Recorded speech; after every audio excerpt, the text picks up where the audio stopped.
We've got a testimonial today from a fellow, Christopher Holmes. And Christopher's from Sissonville. And Christopher's wanting to share his story about his battle with COVID. And so I think if we got Christopher, we'll do Christopher right now, and then we'll get on to our other business. All right, thank you, Governor. First and foremost, I'd like to thank the good Lord above. If it wasn't for him, I wouldn't be here to be able to share my story. I'd like to thank CMAC Hospital for their doctors and their nurses were awesome. A little bit about me: I'm 44 years old. I've been married for 21 years. I have a daughter and a son.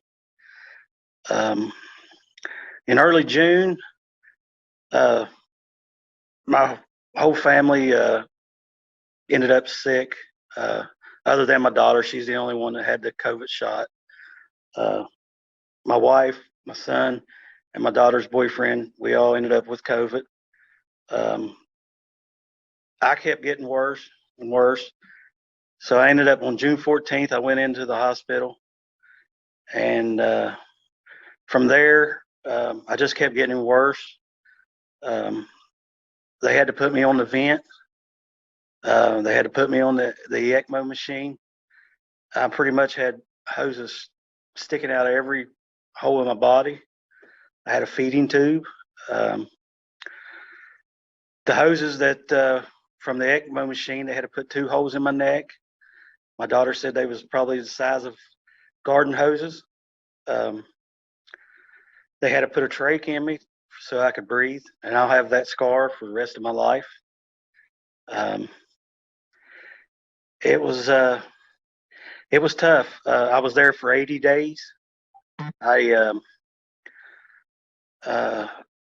had to take a total of 160 shots in my stomach for blood clots. It was tough on my family. My family, one day that I'd be doing great. The next minute, the doctor would tell her that I wasn't going to make it. And I have proof of myself that the COVID shot works, because everyone had COVID in my house except my daughter, and she was the only one that had the COVID shot. It was, when you come and think about it, I was determined not to get the shot. My family was determined not to get the shot. My mom, dad, my brother, we wasn't getting the shot. And I didn't want my daughter to get the shot because I heard rumors about not being able to have kids. But you think about this, if I told my daughter, which I told her not to get the shot, and she didn't get the shot, and the roles were reversed, and she was laying up there in that hospital like me, could you live with yourself if just being up there, or if she didn't make it? I couldn't live with myself. When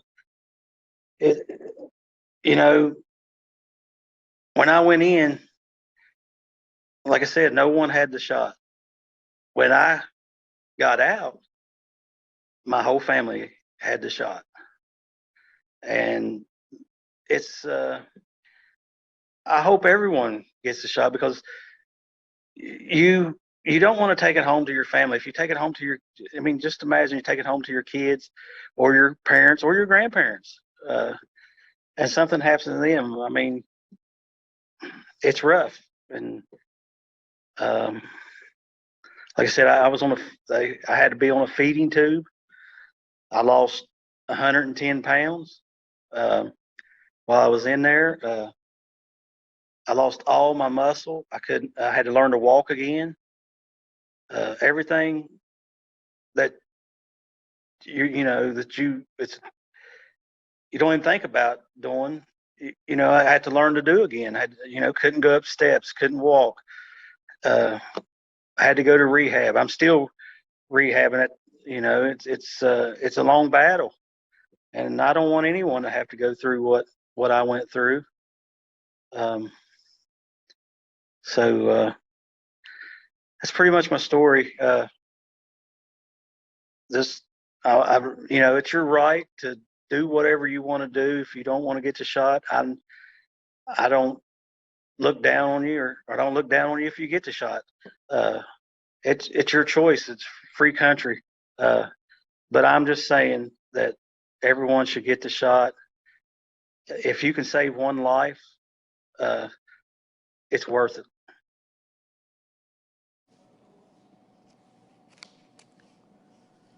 Well, Christopher, are you back to me, Jordan? Christopher, I've not ever talked with you before, and if your testimony doesn't touch all of our hearts, I don't know what does. But I've never met you before, but I'm very, very, very happy and hopeful for your complete recovery, and I'm really, you know, it takes a big man to stand up and you know, and to give us his story. But anyway, Christopher, thank you again, and I pray in every way for your speedy health and recovery, and all the goodness for your family. So thank you again for coming on. Took a lot of courage. Appreciate you, sir. All right, thank you. Okay, if I could switch now, we've lost 28 additional West Virginians since the last Friday. This could very well be a little bit of a lag over the weekend. It could be greater than this, but you know, thank goodness I'm not sitting here having to read 100